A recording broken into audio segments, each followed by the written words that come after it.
take a few minutes each to set out their thoughts. But before they do that, we'd like to know what you think. And the way we're going to do that is by having some votes. Just before we begin this, I want to just mention to everybody in the room that we are on camera with BBC Northwest. There are members of the media in the room. So everything we say is on the record. Yeah? So let's be ready for that. So firstly, I want to ask you a very simple question. Is Brexit good or bad for investment in the UK? If you think it's good, please raise your hands. Okay. If you think it's bad, please raise your hands. Okay, so that's pretty unanimous. This is going to be Cuban-style voting again, I guess. Okay. A more subtle question now. Can Manchester and London make Brexit work for them? If you think they can, raise your hands. Okay, if you think they can't, raise your hands. Okay, so it's I see a few people from Rotterdam voting there against that. That's interesting. So there's a... by the way, I'd like to welcome a few other deputy mayors who are here in the room. Ronald Schneider from Rotterdam, you're very welcome. Lovely to have you here with us. And there are some other senior councillors and city leaders around the room. Welcome to you. Okay, third question. Is Brexit good or bad for investment in other major cities in the EU, cities from outside the UK? So cities like Amsterdam and Stockholm, is it good or bad for them? If you think it's good, please raise your hand. Okay, a bit tentative. If you think it's bad, please raise your hand. Oh, lots of people not voting. So if you're uncertain, please raise your hand. Okay, so lots of people in the uncertain camp there. So Ollie and Eric, you might have a little bit of work to do here. Now, fourth question and the last one.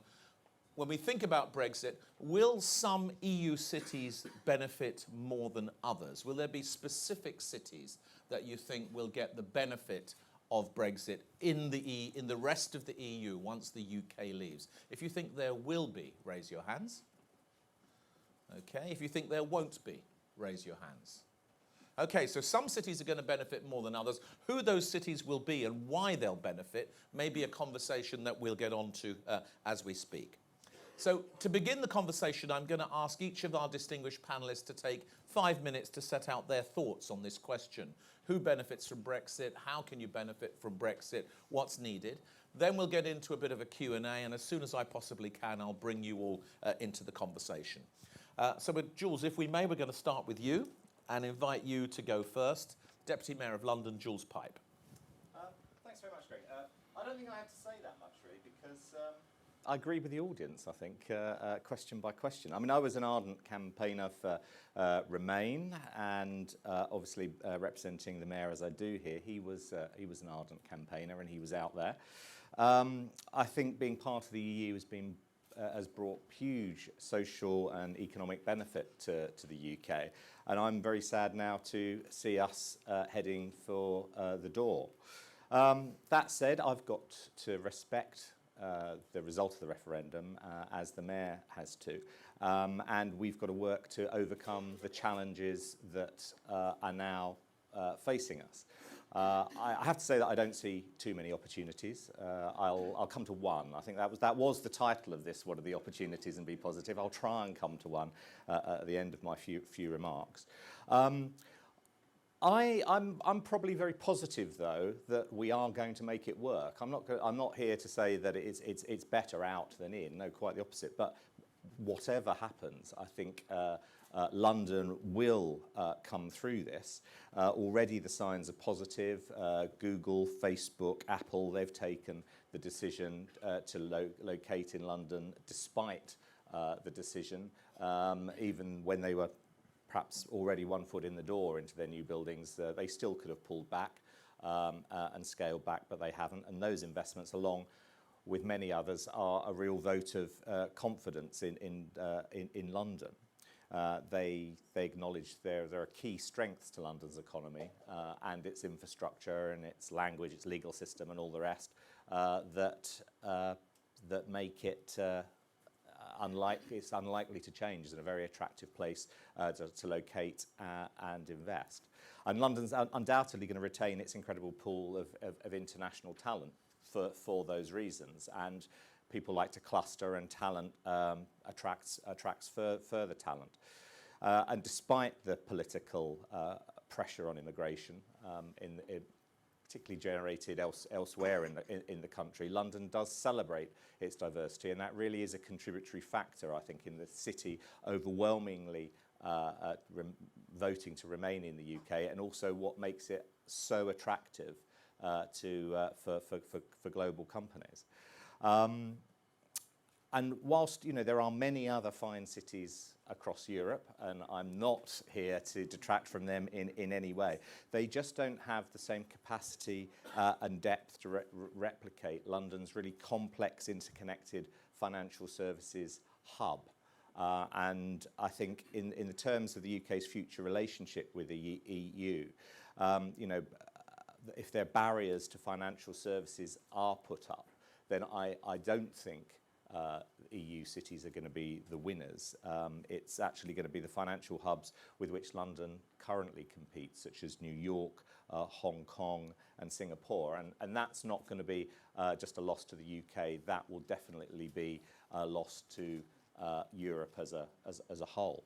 And just to finish, my one positive is that if this does anything positive, it will be for the whole of the UK to reassess its approach to skills, which we want to absolutely remain open in London to international talent and the location of international talent in London and the UK. But at the same time, we always should have been investing in growing our own talent. And maybe, just maybe, this will give us a jolt to actually do something more about that. Jules, thank you very much indeed. So you weren't in favour of Brexit, nor was the mayor, very clear, nor was London. But you believe that London has to make the most of it. You've made the point that if jobs do leave London, that they're likely to go to places outside the EU, Hong Kong, New York, rather than elsewhere, because the sorts of jobs that will leave are the sorts of jobs that require that kind of sophisticated environment. And as you say, the possible silver lining here is that it makes the UK look much more serious at its skills and its education agenda in order to build talent for the future. Fantastic, thank you very much. Eric, we're going to come to Amsterdam now, if we may. Eric van den Berg, Deputy Mayor of Amsterdam. I hope we will not benefit because of a Brexit, because I still hope there will not be a Brexit. I hope the UK will stay in the European Union, or parts of the UK, although then you don't have a UK anymore. But I do hope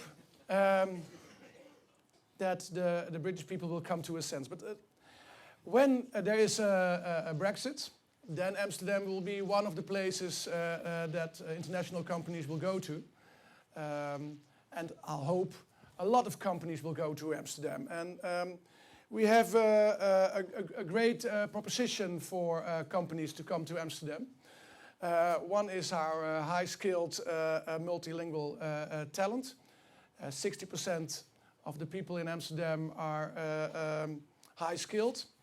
90% speaks English, 70% speaks German, 29% speaks French. And it helps when it comes to international companies.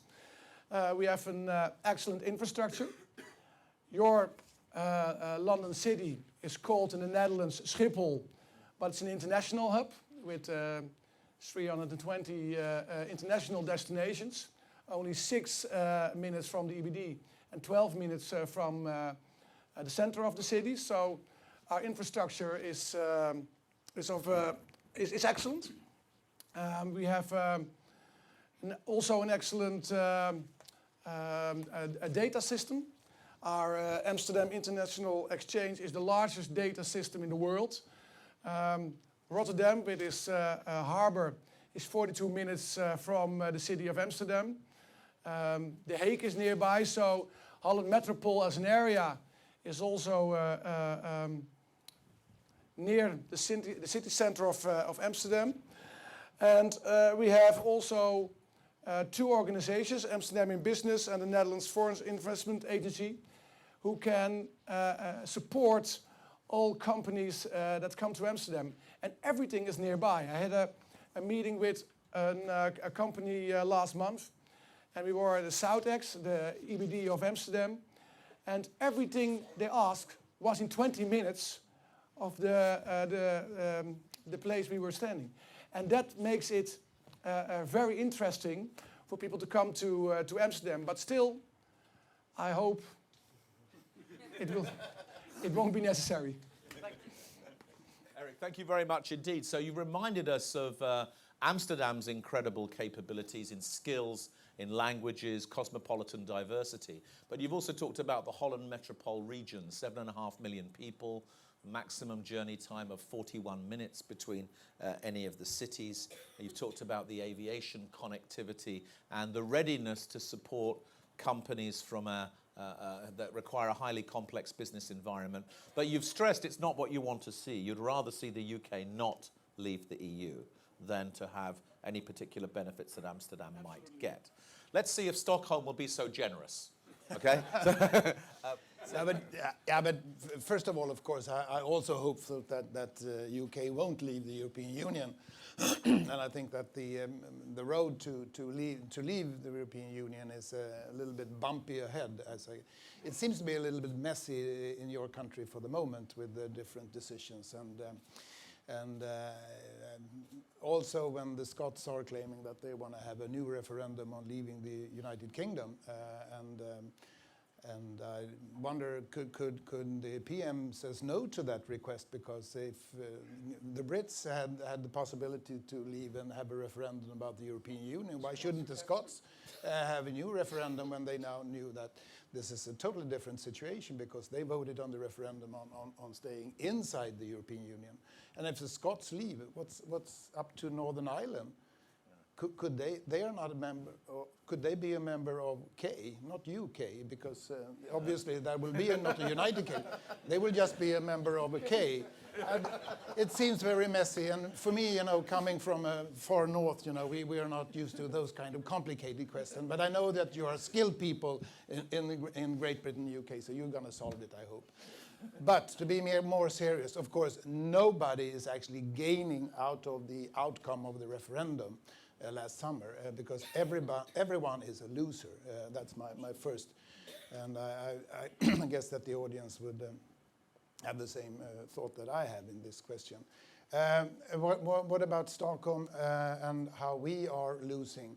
First of all, I have to say mention that for the Stockholm region,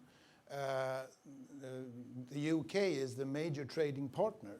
It's not Germany, it's not Norway, it's the UK for the Stockholm region. For Sweden as a whole, it's Germany, but so we are heavily depending on trade in between the Stockholm region and the UK. So therefore, we are looking forward to trade barriers, of course, for the companies having affairs in the UK, so that it will harm, of course, the economic development in our region. So basically, it's bad for us, of course. What we are not doing so hard marketing on companies in London. I know that Amsterdam is constantly. I know you told me that your colleague was in London for the moment. No, campaigning for companies to move to Amsterdam. We are. That's true. That's true. Yeah. That's not a secret. Yeah, but his name is Boris Johnson, isn't it? He's the best campaigner for us. Yes. Yeah, but anyway, so we have chosen a slight other strategy, so to say. We are, of course, companies who think of expanding in some other regions or not, but we're not going to London and say, hey guys, move to Stockholm because this is a lousy place to be and do businesses because you're not a member of the European Union. We don't do that. We think that most of those companies that we want to attract, they are mourning the result of the referendum more than they are willing to jump over the channel and establish somewhere else. There is one exception, though. We are along with Amsterdam, we are pitching hard to get the European Medicine Agency to move, because if there will be a Brexit, of course, the European Medicine Agency had to move somewhere. And we think that Stockholm will be a very good place for that agency.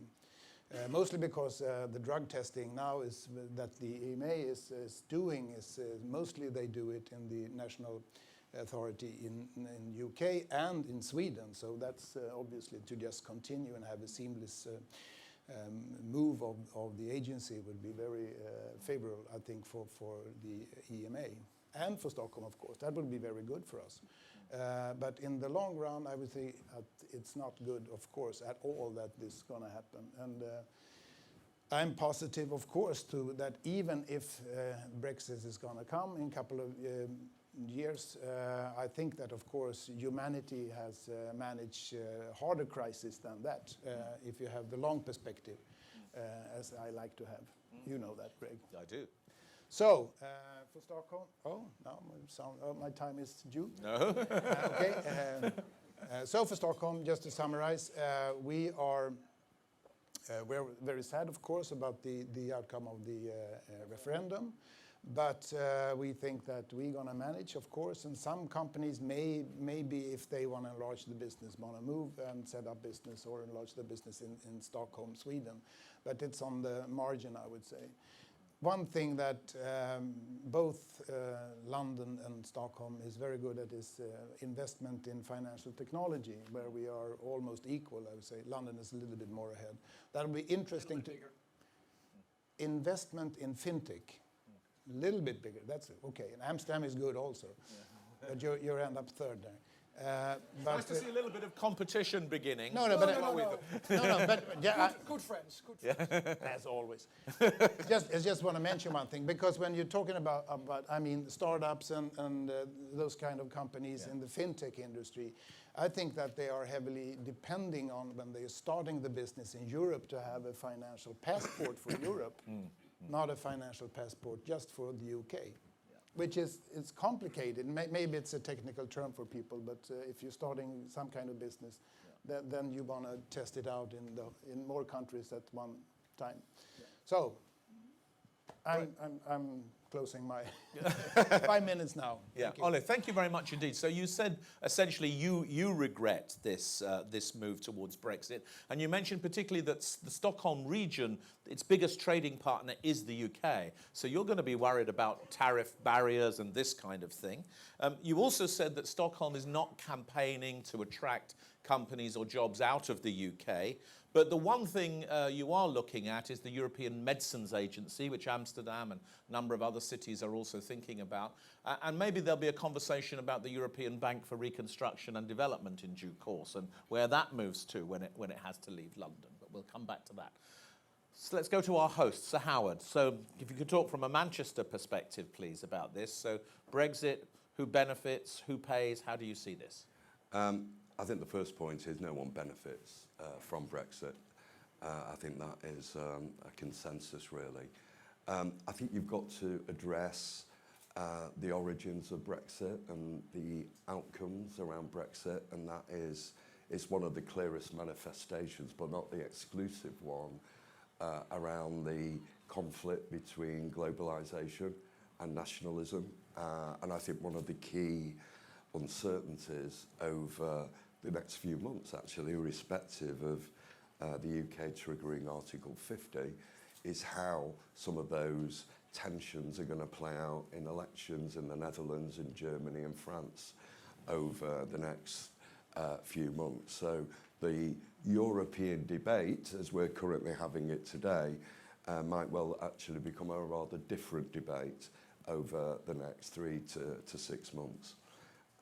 That's the first point. The second point, I think, for places like Manchester, it's the same strategy as we've been trying to promote for the last decade.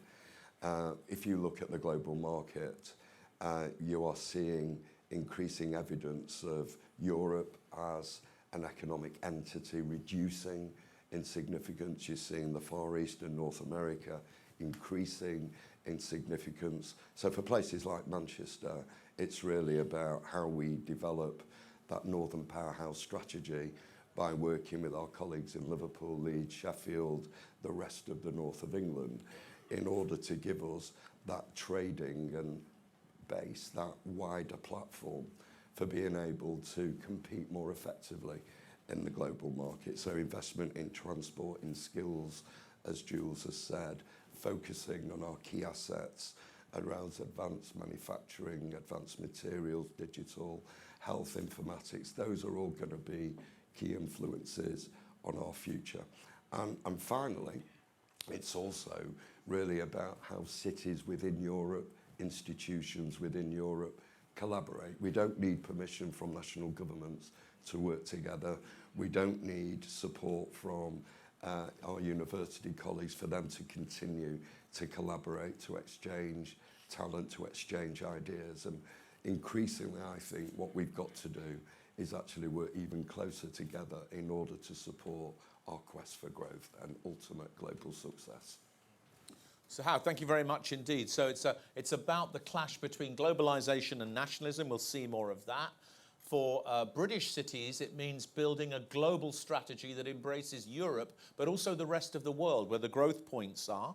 And in particular, that means investment in skills and transport, focus on advanced industries which have trading potential, and continue to collaborate at the European and at wider levels between cities. Let me just pick up what Sir Howard was saying and again ask you for a vote.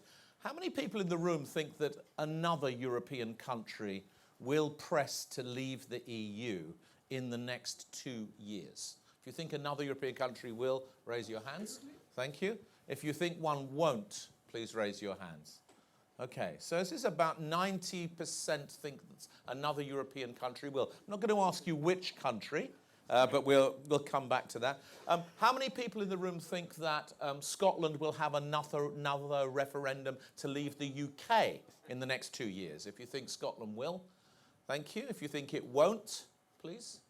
Okay, and how many of you think that Scotland will leave the UK? Okay, very small number. Okay, how many think won't? How many people think Scotland won't leave the UK? Okay, lots and lots and lots. Okay, very, very interesting. Thank you very much. I'm going to come on to a couple of questions with our panel, and then I'm going to open it straight up for you. I suppose that where we want to begin with is that, you know, that there's been a bit of surprising news since the referendum. And I put it in the simple way. This is a question really for Howard and for Jules, but then with Eric and Ollie, I think, to comment. So despite all the predictions, the pound has gone down, as we know, and the consequence has been that there's a rush in tourism, there's foreign investment coming in, the UK is on sale. Growth rates have gone from about 1.75% to nearly 2.5%, and growth rates are being revised upwards. Fears of reports that said there would be large numbers of job losses almost the day after the referendum happened have proved to be wrong. So far, it's going quite well, isn't it, for the UK? Well, I can add another statistic to that. The survey conducted by PwC last month showed that of more than 550 global investment professionals around 1,300 CEOs, they found that London is perceived as the second most important city for growth going forward globally, just only behind New York. Yeah, there you are. So what do we make of this? Well, nothing's happened, really. It's like the French revolutionists. It's too soon to tell. Well, nothing's happened and won't happen at the very earliest until the Article 50 notice is registered. And I think that's the reality, that we are talking here about not just a period of economic uncertainty, we're also talking here about political uncertainty as well. And I think it's going to take some considerable time before we start to see some stable pattern of behaviour, both in terms of the markets and also in terms of business confidence. Howard's absolutely right. At the moment, we are only seeing the effects of uncertainty, whereas the realities of barriers, we won't see that until not even when Article 50 is triggered, actually at the end of whatever process, however messy or however ordered it is. That's when we will only really see the real effects 2 years down the line. Thank you very much. Eric and Ollie, do you have a view on this? I mean, No, it's just, like they said, there's nothing happened yet. So the effects will be in 2, 3, 4 years maybe. And hopefully there won't be any effects. But we see companies from Asia who are discussing in their organization where to go to, that the mainland of Europe is now more a probable place to go to than it used to be. They tell us, companies from India, for example, we used to go to England. There was no discussion at all. And now we are discussing, isn't it better to go to the mainland than to go to the UK? But further, there isn't anything happened yet.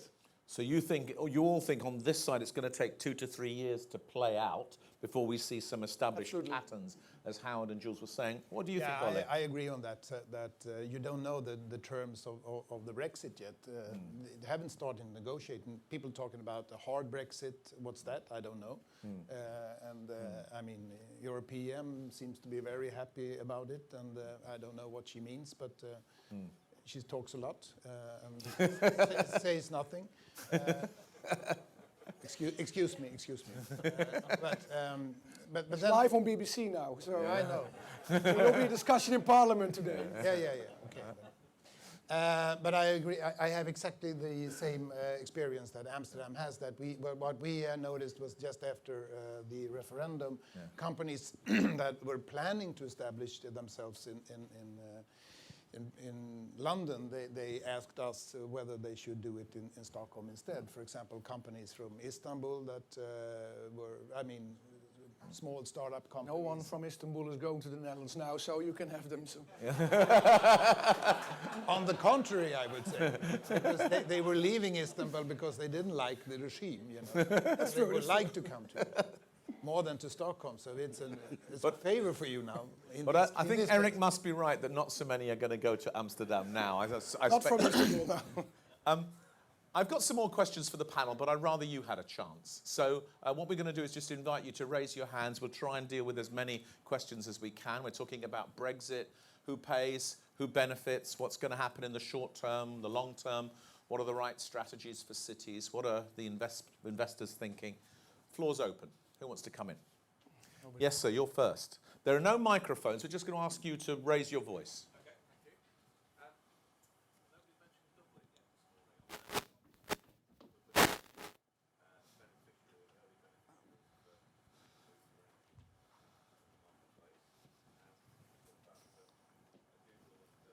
Facebook in London. Oh, there is a microphone. There we go.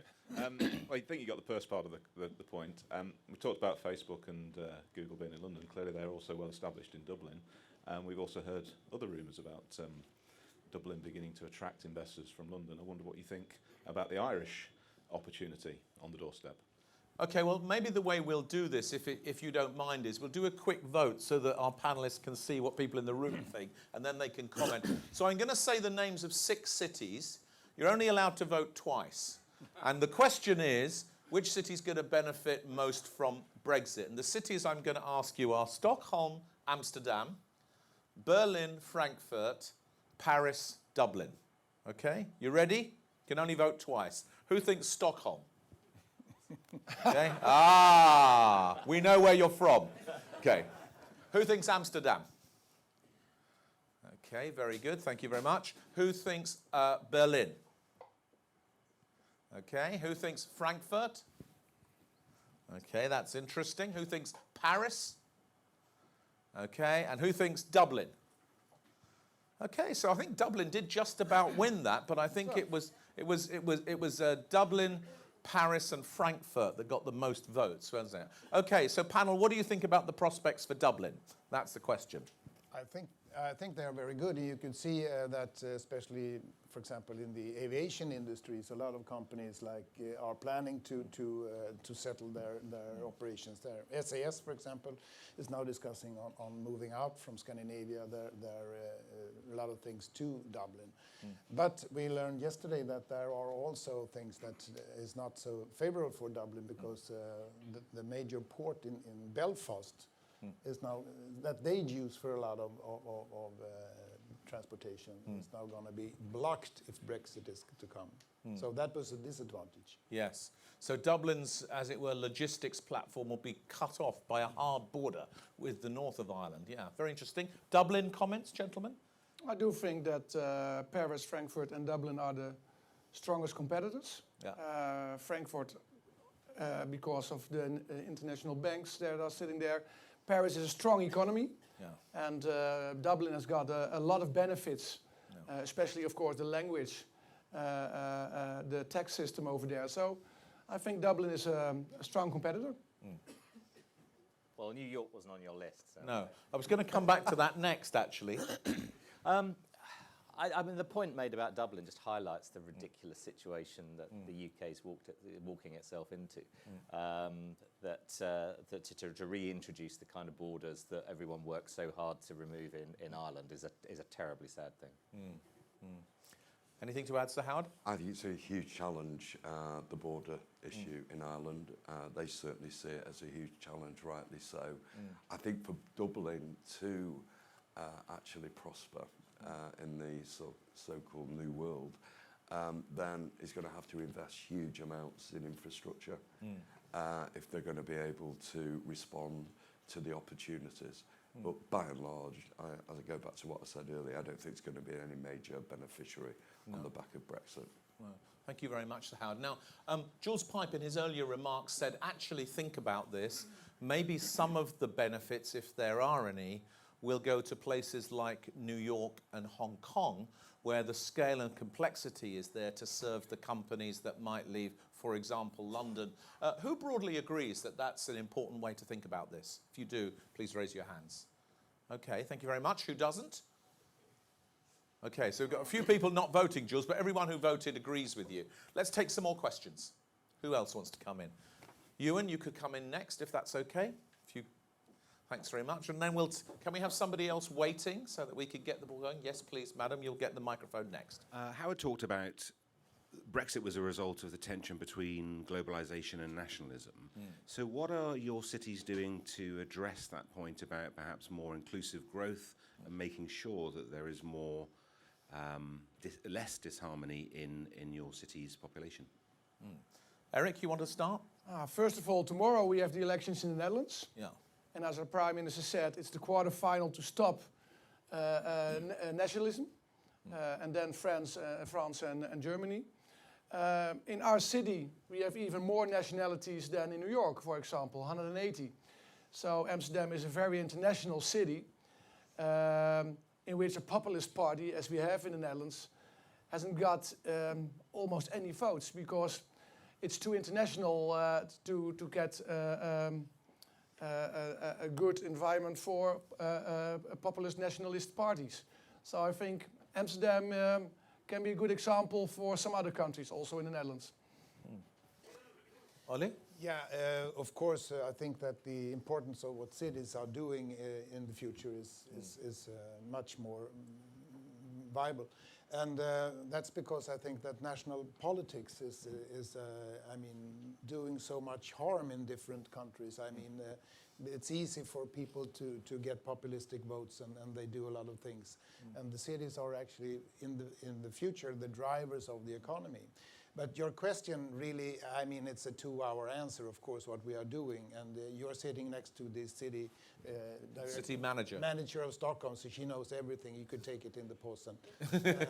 But it's a huge question, of course, what we are doing. And we are dealing with the same problems in all our cities, of course, with different parts of the cities. And as Sir Howard said, cities do not need national governments to collaborate, to communicate, to make international structures. So let's work together, stopping nationalism.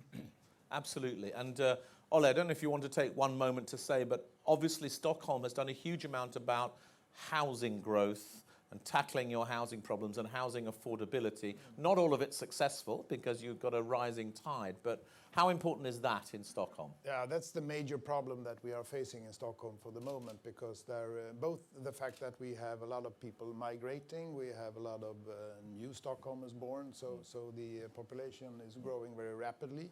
And also, 20 years ago, we didn't do the homework the way we should do.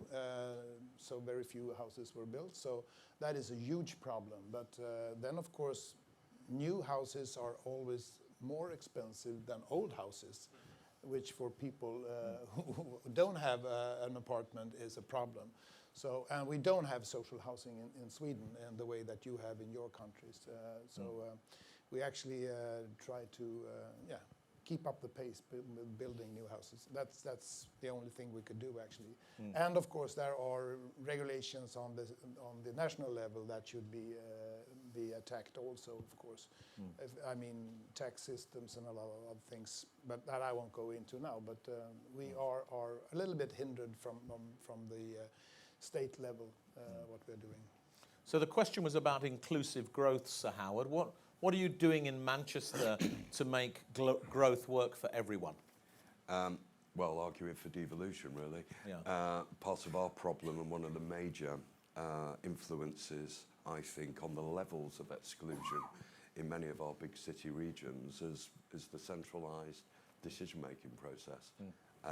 You know, too many functions, too many programmes are all managed at national level, and they don't work, which is obvious, which is why you have the levels of exclusion we experience. And one of the things we've been able to do working together as cities, working with London, is to actually make the case for greater levels of functional devolution as well as fiscal devolution. We've made different levels of progress in each of those areas, but until locally democratic institutions can exercise more responsibility, more power around how people are skilled, how people are prepared for work, how we actually create and support the expansion and diversification of our business space, how we actually get people into work to share in the success of different places, then there will be levels of exclusion which are frankly unacceptable and which in large measure have created the platform for discontent and division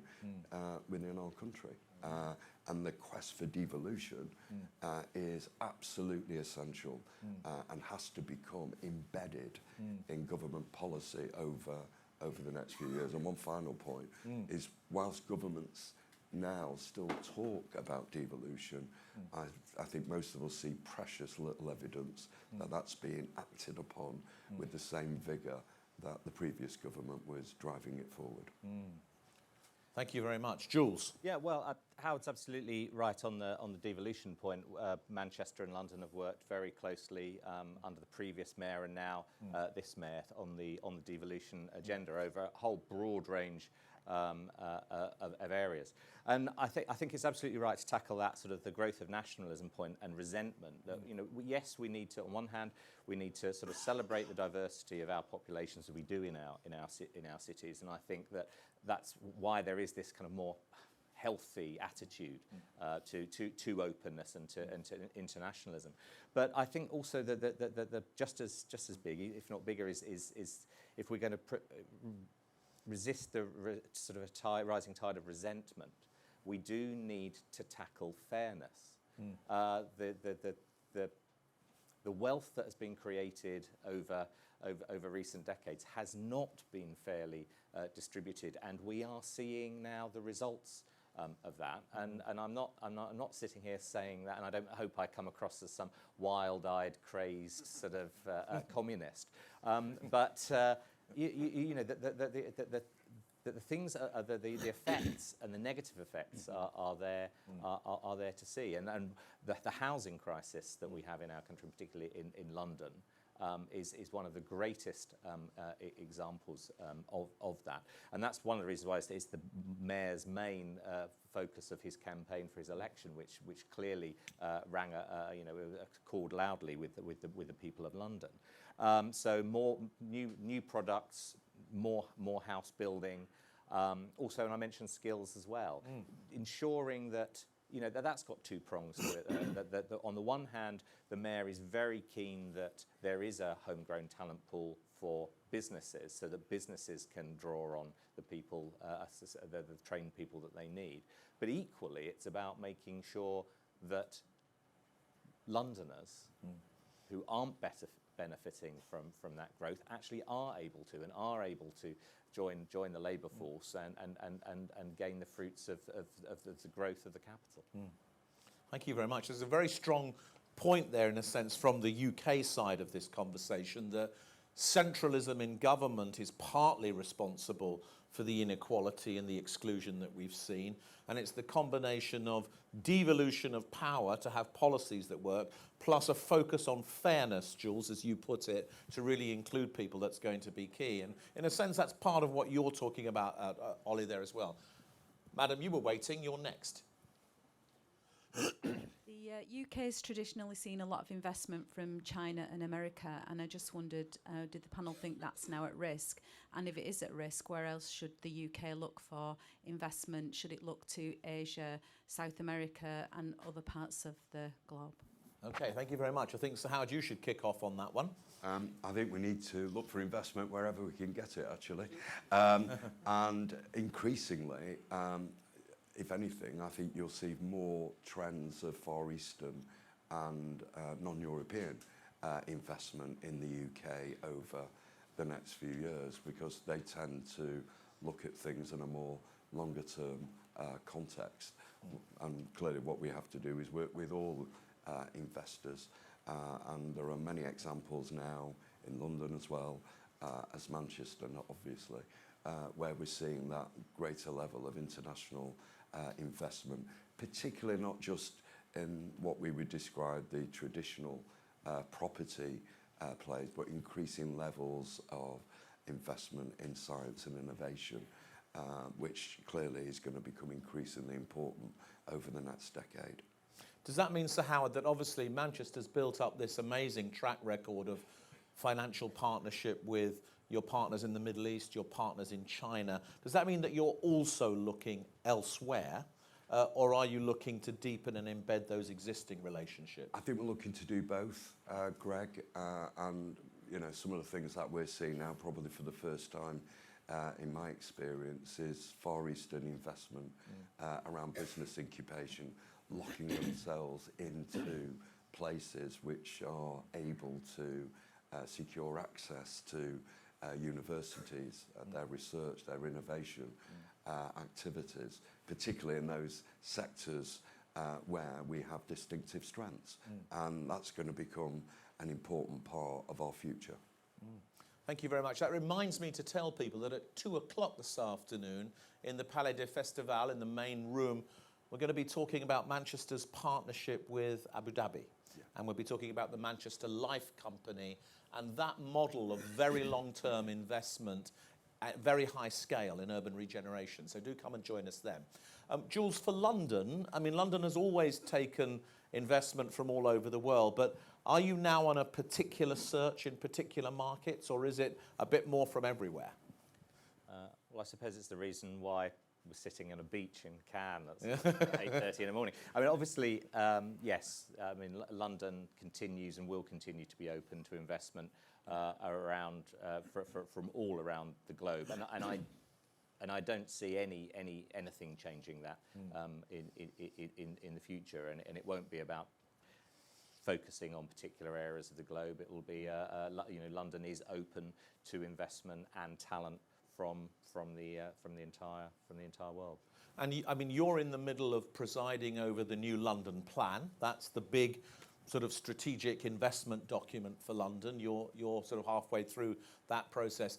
Will there be new locations in London where you're looking for investment that haven't attracted investment before? What will be the geography within London that matters? Well, in that there are already 38 opportunity areas.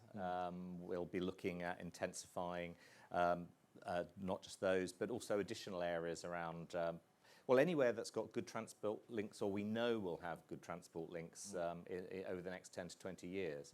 So we will be looking to attract investment to those areas. And also, of course, there are, I mean, similar to some of the things that Howard was alluding to, that London has myriad specialist clusters that are, world-renowned, and we would continue to work with them to see those build. Great, thank you. So, Eric, what about yourself? So you looking in particular markets for investment? Are you looking to the US, to Asia, to the Middle East? Where are the markets where Amsterdam is looking for investment? The UK and Germany are our largest business partners in the Netherlands. But China is very important for us. From Schiphol Airport, you can reach more destinations in China than from any other airport in Europe. So China is very important for us. India is the second one. But most investments are still from the UK and Germany. Okay, very good. Ole?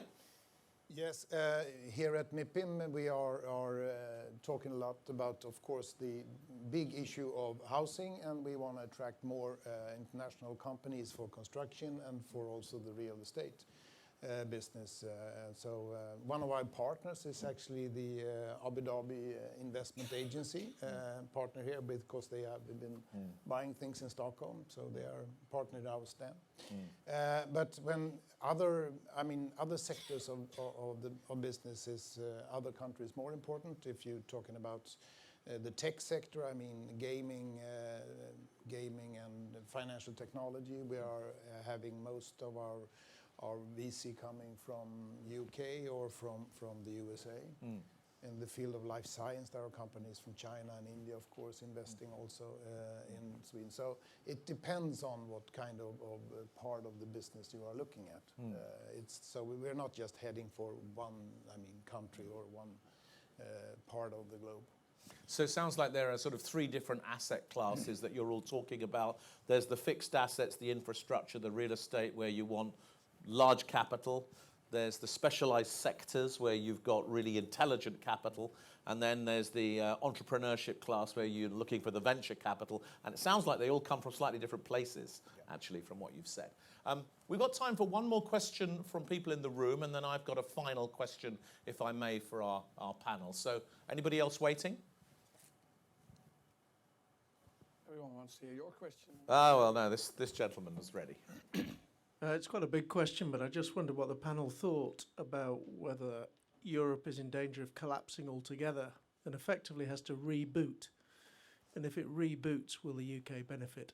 Well, that's a great question, because I think there was a little bit of surprise in the room when people voted in large numbers to say that at least one more country would vote to leave the EU in the next couple of years. And maybe there's a difference in sentiment between what people from the UK think might happen and what people from elsewhere. So we'll start with Ole and we'll go to Eric and we'll come down the line this way. So I think that the European Union will survive even though one other country is leaving.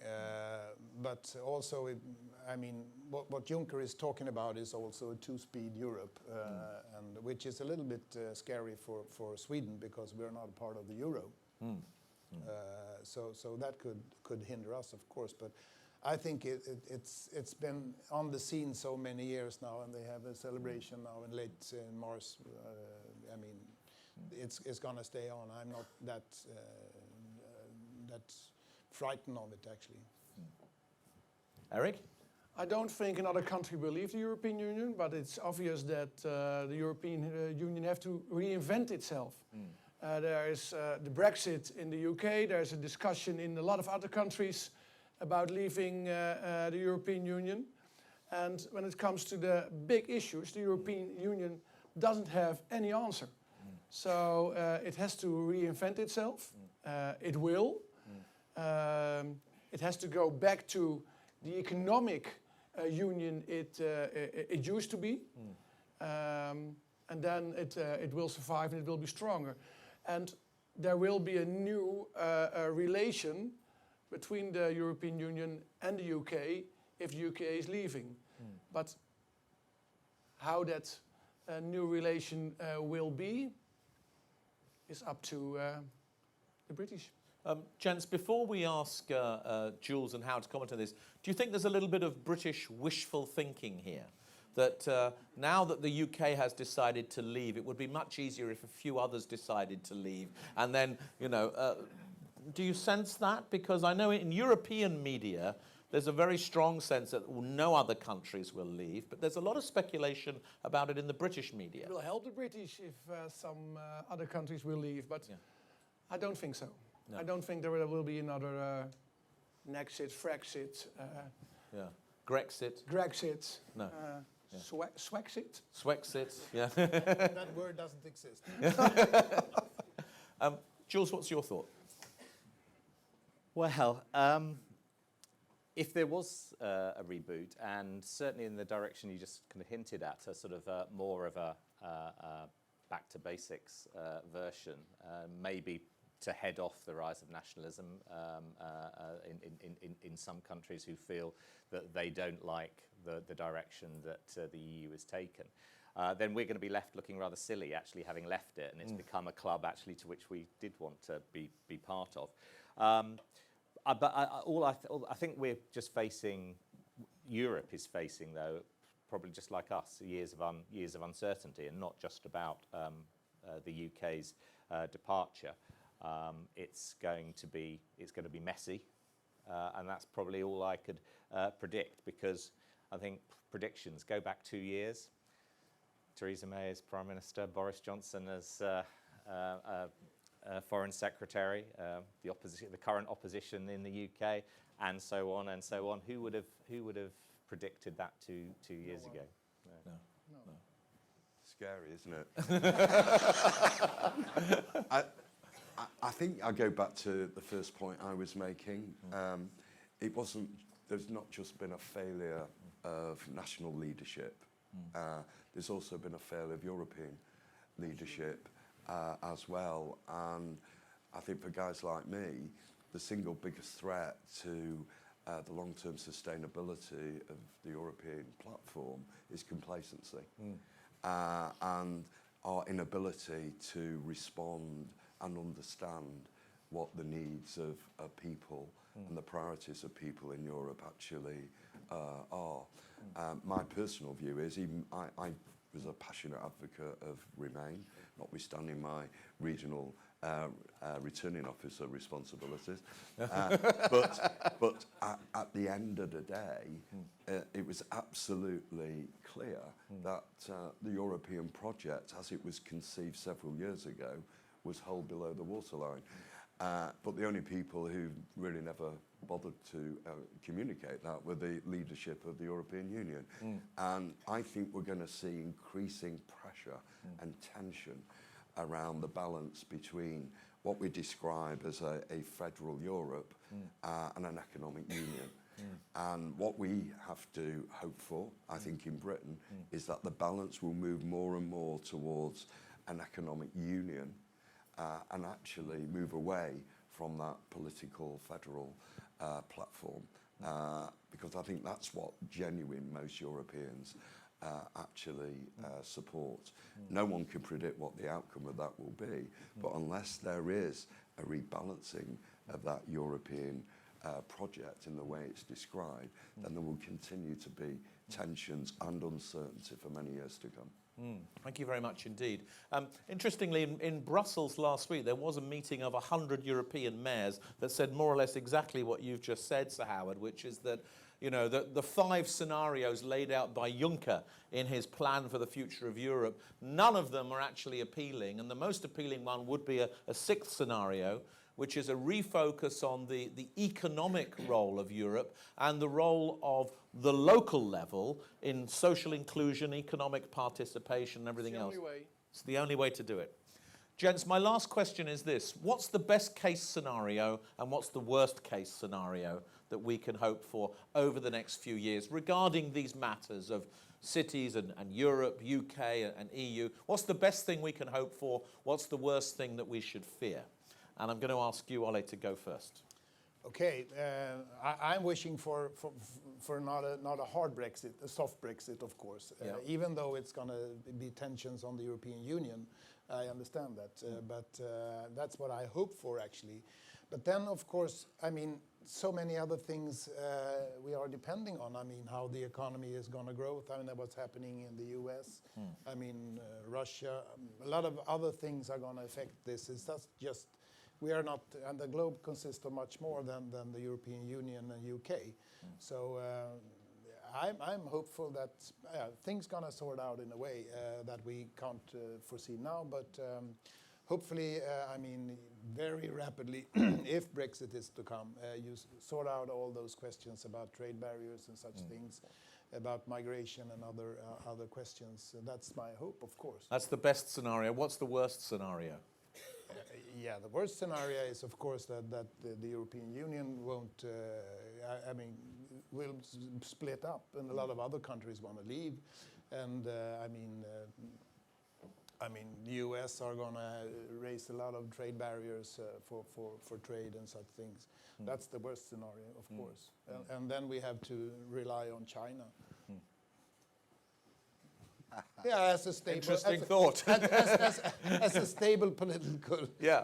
The global leadership shifts to the most stable country in the world. Yeah. Have a good growth, you know. And Yeah. Eric, what's the best scenario and what's the worst scenario as you see it? Best scenario is no Brexit. Second is a soft Brexit, like you said. Yeah. The worst scenario is that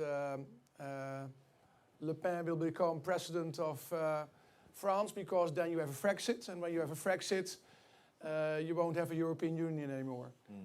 So that will be the most horrible scenario in many ways. That's a very sobering thought, isn't it? Yeah. Yeah. In a couple of months, Yeah, we'll know. we'll know what the future of Europe will be. Yeah. Do you think it's possible that Le Pen will win in France? With elections, you don't know anything anymore. We all went, to me, I went to bed with 48-52 when it was with the Brexit, and it became 52-48. So I went to bed with Hillary Clinton would be the next president of the United States, and it became Trump. go to bed then.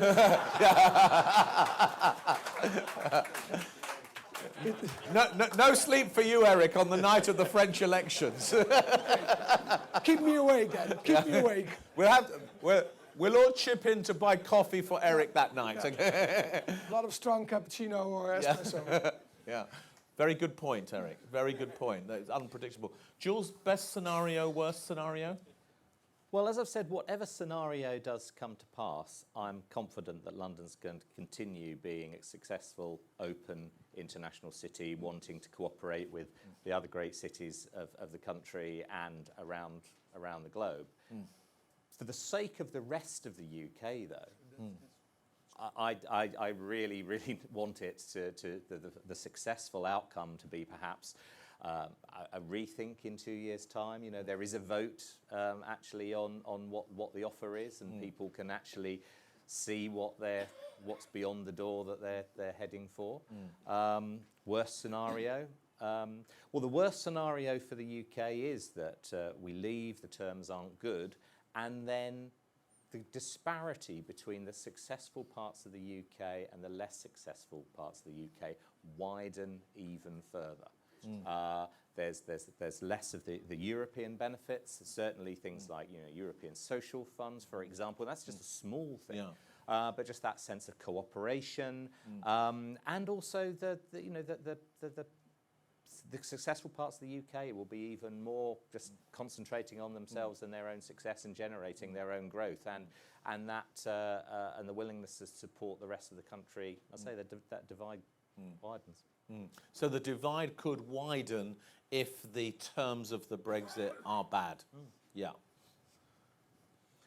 I think it's the difference between orderly and chaotic Brexit, really. I think orderly Brexit is going to be an influence around how the rest of Europe start to address some of its priorities, more related to economic union and political federalisation, as I said. Chaotic Brexit is where, quite frankly, we carry on and on and on talking without doing or achieving anything. That's where political uncertainty becomes economic mayhem. And I think those impacts, because of the global position of London in particular, are unlikely just to be captured within the UK as a whole, Europe as a whole. will suffer. And what we will continue to see in that situation is, and I think it's already been hinted at, you know, at the moment, when we read all the economic textbooks 20, 30 years ago, who would ever have thought that the leader of globalization is China, and the leader of the free world, America, is actually preaching protectionism. I think he's a lot smarter than that, the president. I wouldn't necessarily add too much to that at the moment, but all of that adds to some very, very difficult tensions over the next couple of years. But for me, chaotic Brexit would be the worst possible outcome. So Howard, thank you very much indeed. We're going to leave it there, ladies and gentlemen. I just want to remind you, as I said earlier, of a fantastic session coming up at 2 o'clock this afternoon in the Palais, where the Manchester Life Company, in conversation with Sir Howard Bernstein, Sir Edward Lister, and with Marty Edelman, talking about long-term partnerships for urban regeneration, linking Manchester and Abu Dhabi. We hope you'll come and join us for that. It's been a fantastic conversation this morning. We could have asked lots more questions, but I think that we have done a lot more than scratch the surface of Brexit. We've discovered that there are different sentiments in the room about what's likely, particular cities more likely to benefit from others. But the underlying concern here is that Brexit's actually not good for anyone. There's no net positive scenario.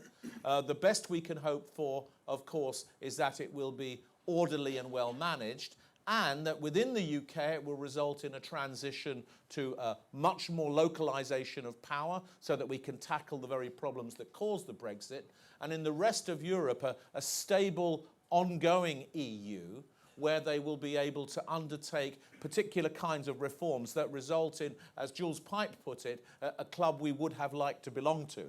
And we hope to see, of course, those kinds of positive noises in the couple of years ahead. We're going to close here. I'm going to invite you to thank Ollie Zetterberg from the Stockholm Business Region, the Deputy Mayor of Amsterdam, Eric van den Berg, Deputy Mayor of London, Jules Pipe, and the Chief Executive of the City of Manchester, Sir Howard Bernstein. Thank you very much indeed.